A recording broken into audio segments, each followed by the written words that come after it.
Welcome to Scrubbed In, the DVM Journey, the podcast where we dive into the wild, rewarding, and sometimes unpredictable world of becoming a Doctor of Veterinary Medicine.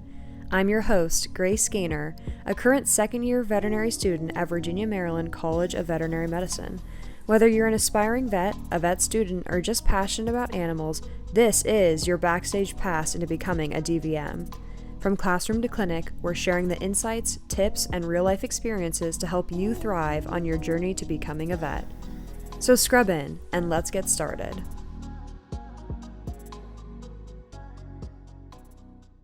Welcome back to another episode of Scrubbed In. I'm your host, Grace Gaynor, and today I'm thrilled to welcome Chloe Bolin, who is a current second-year veterinary student at the Virginia, Maryland College of Veterinary Medicine. Chloe, thanks for being on the show today. Yeah, thanks so much for having me. Of course. Chloe, I've really enjoyed getting to know you over the past year and a half, and I'm excited to hear more about your veterinary journey today. Yeah, I'm excited to share it. I love to share it with everyone. Amazing. So, with that being said, tell us about your journey to veterinary school.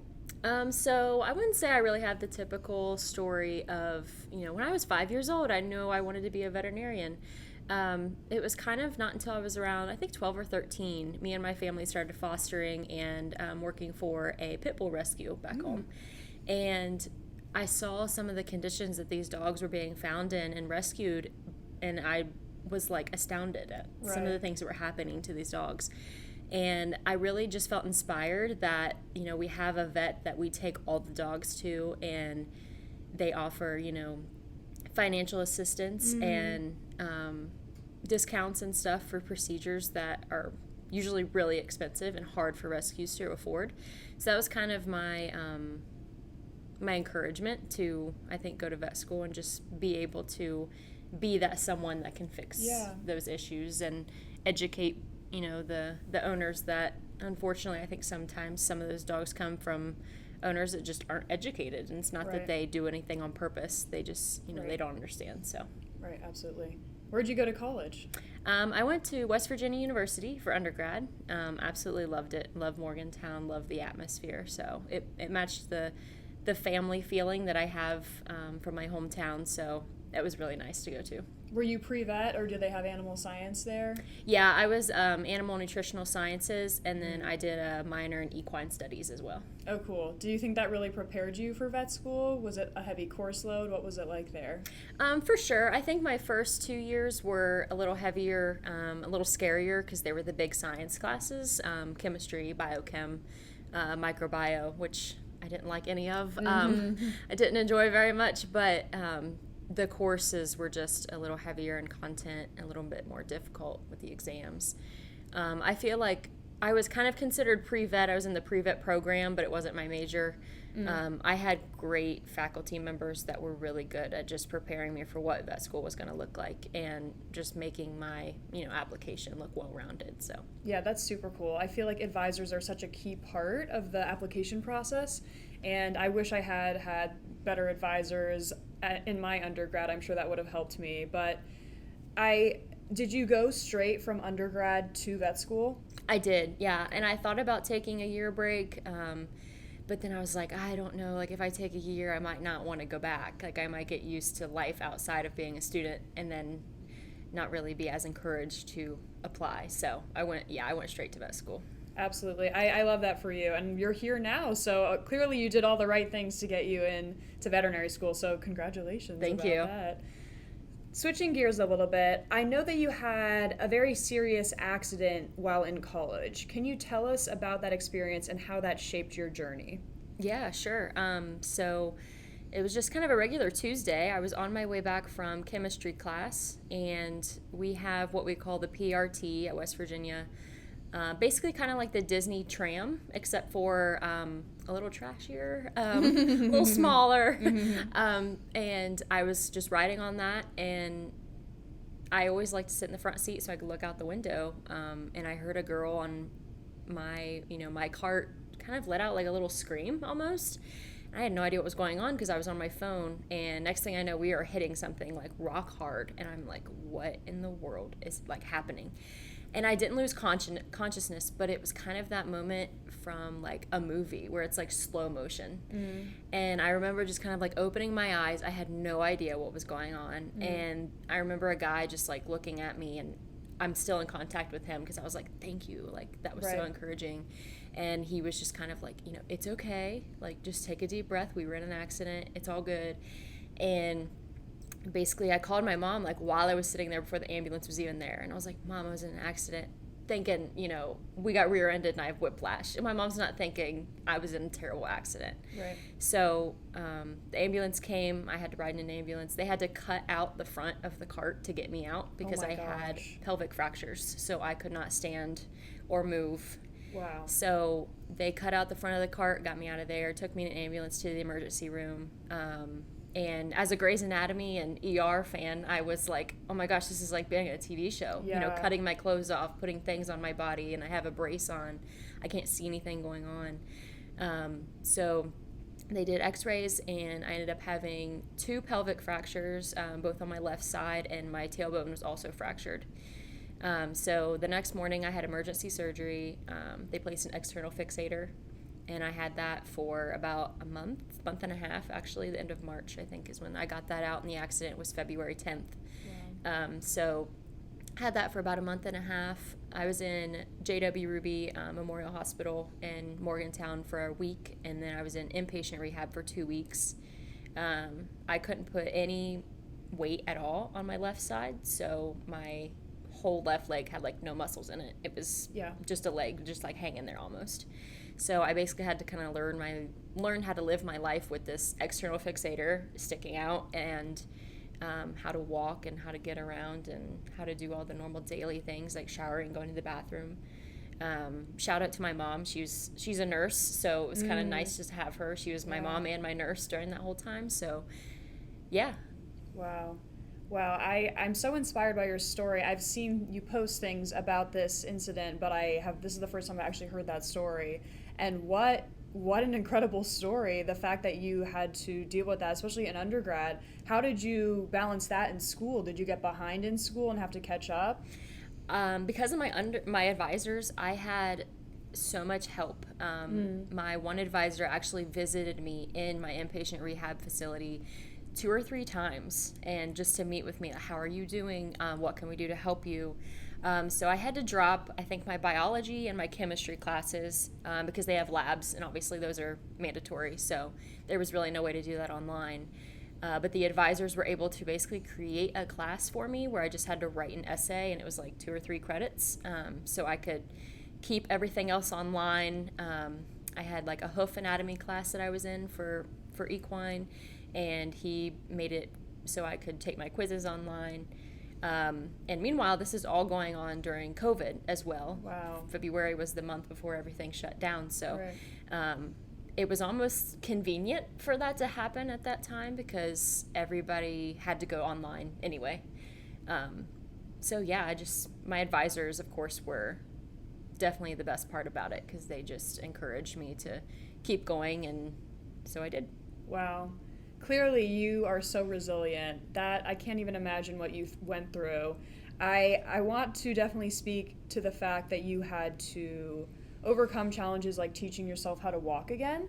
I've had some health issues where I have also had to learn how to walk again, and you truly don't know what you're capable of until you lose those things that you take for granted, like being able to walk, being able to sit and go to the bathroom, things like that we take for granted so much. And when you lose that opportunity, I feel like when I had that happen to me, I was almost reborn in a way. Like I had to really get down to the nitty-gritty, like who am I? What am I capable of? And do I have the ability to overcome this challenge? So hats off to you. Thank you. I think I'm so inspired by your story, and I feel like obviously our issues and your accident and my issues are not the same, but we're almost like twin sisters and having to learn how to walk again just in that period of our life. So I think that's really inspiring.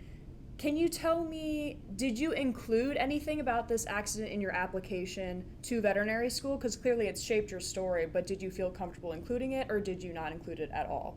Sure. I did include it mainly because we had some kind of prompt, I think, that was about resilience. And that was really when I learned a lot about myself and how mentally strong I was at that time. Because I think, as you would understand, it's physically demanding, but the mental challenge is way worse because you have to have so much patience with yourself. Yeah. And I definitely included it in that question, and basically was like, I learned a lot about me. And thinking when you go to undergrad, you're just kind of like a weak little baby. You're like a bird out of its nest. Like, you're off on your own for the first time, and having to go through that my freshman year, as I'm just now starting to get established in undergrad. So it just helped me learn a lot about myself and how strong I am mentally and physically. And so I included it because it really did show how much resilience I had at the moment, and how that's going to shape my veterinary career as well. Right, absolutely. I also think it's important to know, and I don't know if you experienced this, but for me, I underwent basically an identity crisis. I was like, who am I without my ability to walk?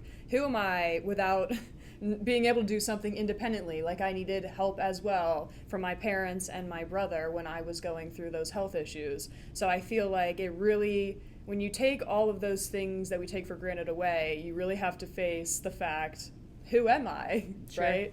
So I definitely, did you experience some type of, clearly you learned more about yourself as well, which you wrote about in your essay, but identity crisis? A little bit. I think I got lucky because I had my mom with me the whole time, and she does an amazing job at kind of like keeping me distracted, or like keeping my mind on the positive things.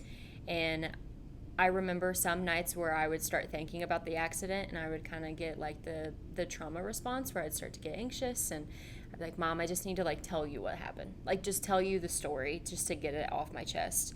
And I would cry and I would sob and I'd be scared like all over again. But doing that with my mom like really helped. So I didn't really have much of the identity crisis, but it was difficult to kind of go from a totally able-bodied person to having to completely rely on someone else to help me shower and go to the bathroom and do all the things. And so yeah, definitely makes you have more appreciation for what we do have, and also for people that have disabilities, right, who really struggle with those things day to day. They're clearly really resilient people, and it's nice to now have that perspective. And really, for me too, I was able to become more empathetic, I feel like, because I was able to understand, what some people go through in life, right? So I'm really inspired by your story, so thank you so much for sharing it so openly. Thank you. I would like to take us back in time. So if I could take you back in time to right before beginning veterinary school, let's say to orientation, the week before veterinary school, what's one piece of advice you would give to yourself right before starting veterinary school? I would say, like, it sounds bad to put it in these words, but in a way, lower your expectations. And I think so many veterinary students are so used to being, top of their class, A's, maybe a B. It's kind of like, it's a big curveball to come to vet school and, get your first, failing grade or something. And, not everybody experiences that.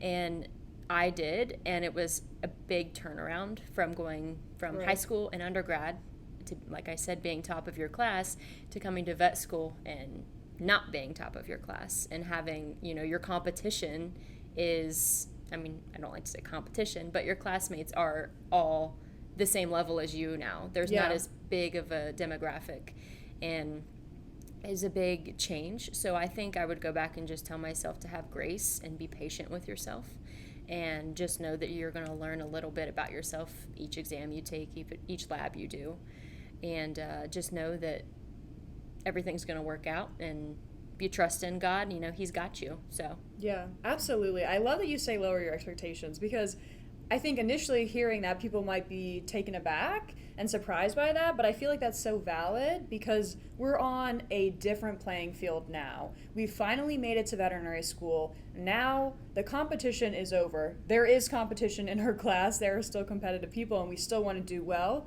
and get good grades, but ultimately our goal now is to make it through the program and to help each other get there. And it's still hard to not compare ourselves to other people, but really the competition it's changed. The goal is different. Our goal is to get through, and I think it is helpful to lower your expectations, because when you lower your expectations, you can also find peace in being able to step away from school and do other things like extracurricular activities. Sure. Yeah. One thing I'd like to discuss today is the difficult transition from college to veterinary school regarding the complexity and volume of knowledge you are required to learn, which we've kind of just talked about. How did you deal with that transition, and what were some strategies that you think helped you adjust to the vigor of veterinary school?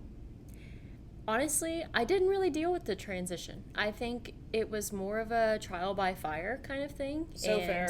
I learned more about how I like to study, and, learning that one strategy doesn't work for me. Each lecture is going to be a different learning strategy. So true. And you just learn so much about how you function, not just as a student, but also as just a human being outside of being a student. I've gone my whole life with student basically being my identity, and now I'm to the point where I'm like, what's next? What's after vet school? Right. Obviously, I'm going to be a vet, but what am I going to be doing? I've known my whole life what the next step was. And so I think I just, like I said, gave myself grace about it and just kind of did it one step at a time. And so if I went back, I would just be like, it's all good. Everything's going to be fine. It's going to be hard. And you're going to feel like you just got thrown into a pit of fire, but it's going to be okay. You're going to be tested in so many ways, but just allowing yourself to go through those and learn from your negative experience rather than dwelling on them.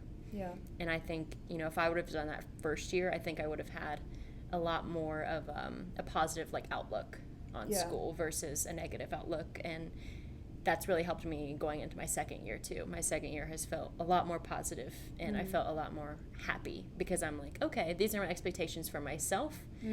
Don't compare yourself to other people either. If I would have told myself before, starting, I think, they say the thief of happiness is comparison. Yes. And that is very, very true when it comes to vet school, because the classes are small.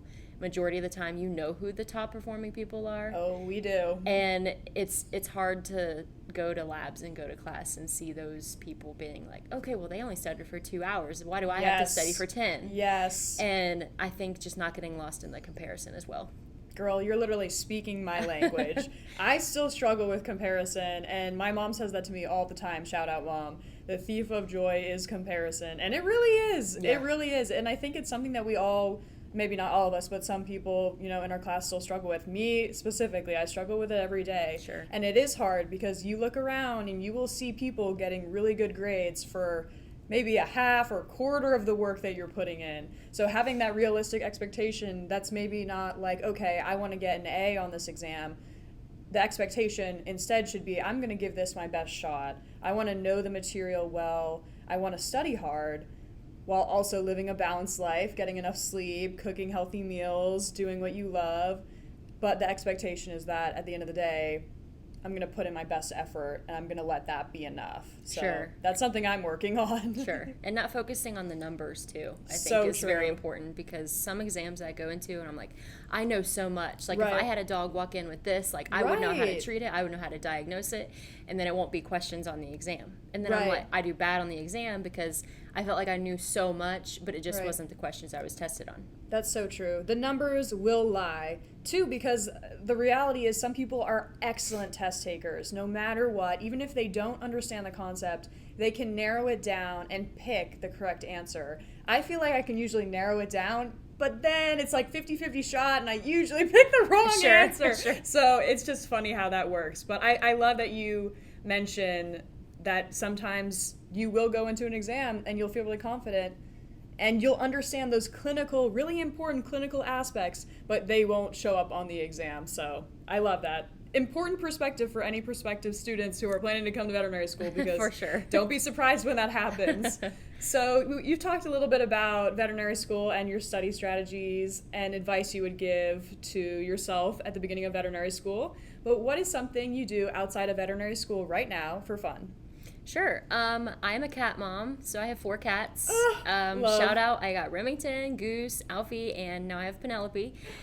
So I love to play with them, and they just bring me so much joy. And just knowing that, when I go home, there's going to be cats that are so excited to see me, and 80% of it is because they're hungry, but I love them a lot, and they do bring me a lot of joy. And when I get frustrated studying, it's nice to just kind of stand up from my desk and, get a snack or, play with my cats. So I do that, and I watch a lot of TV. I'm a big TV watcher. So what's your favorite show right now? Oh. Or of all time? Of all time, I love ER. Okay. It's kind of like the early seasons of Grey's Anatomy. Okay. So all the good parts of Grey's Anatomy, basically, I think. Cool. So I like to watch a lot of TV. I love that for you. I wish I had a pet right now. I don't think I could financially afford it, but I like that you have that perspective, right? You're studying, you're working really hard, then you get up from your desk and you see your pets and your sweet cats, and you're like, this is why I'm doing this, right? So I love that perspective for you. What is one thing you are looking forward to when it comes to working in veterinary medicine? I think the family, I think, that comes with it, and just the amount of support that comes with being a vet. And you have so many vets to look up to or to email if you have a question. If you're a food animal practitioner and you have a dog at this farm and you have no idea how to treat it because you haven't talked about dogs in 30 years since you've been in vet school. Right. And I think just like knowing that you can email your peers from vet school and they're going to be more than happy to help you. So just like the family aspect of it, and just getting to work with, clients who really do love their animals. And, I'm an equine tracker now, so I'm really excited just to work with animals that I've loved my whole life, and just to be able to help the ones that do need help, and offer the care that some of them in rural areas may not be able to afford or even have access to. So yeah, I know that you being an equine tracker is a new thing, and I think I heard you talking about it a little bit the other day, maybe in passing. Can you explain how you decided your track? Sure. Yeah, so I was food animal my whole first year and half of my second year, and I realized just sitting in equine lectures how much more interested I was and how much more I was absorbing in lecture. I'm not really a person that absorbs during lecture, so it was kind of nice to kind of have like that perspective of being like, okay, this is a lot more interesting to me. Maybe I should like rethink my tracking. Yeah. And, we have an advisor here who's amazing, and I went and met with her, and she basically just talked me through it, and she was like, I think your heart is telling you to do horses. You've loved horses your whole life. Why would you not do horses? And, the amazing thing about vet med is if I equine track and then graduate and I'm like, you know what, I don't really want to do horses. I can do food animals still. I can do small animal if I wanted to. Absolutely. So I think that's just like having the flexibility is just beautiful to know that I'm not like stuck if I choose equine. So I think my heart just called me to it, and I think God as well was kind of like, you've loved horses, why not do horses? Yeah. So, yeah. The possibilities are endless, like you said, but Yeah. I love to see the equine trackers out there because we need them. I'm a horse girly. I'm going to own horses, but I don't know if I'm going to practice on horses, so Yeah. I'm sure I'll be calling you up in a few years to treat my horses.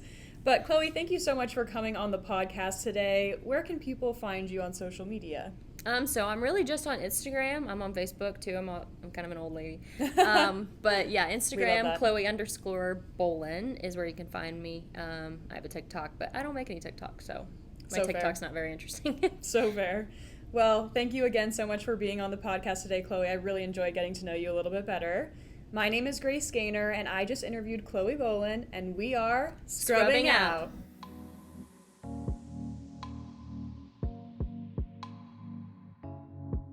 That's a wrap for today's episode of Scrubbed In, the DVM Journey. Thanks for tuning in and being a part of our community of future vets and animal lovers. If you enjoyed today's episode, don't forget to subscribe, rate, and review. It helps others find the show and join the conversation. And if you have any questions or topics you'd love to hear about, feel free to leave us a comment. I'd love to hear from you. Until next time, keep scrubbing in, and remember, the journey to becoming a DVM is one step at a time. So cute. I love it so much.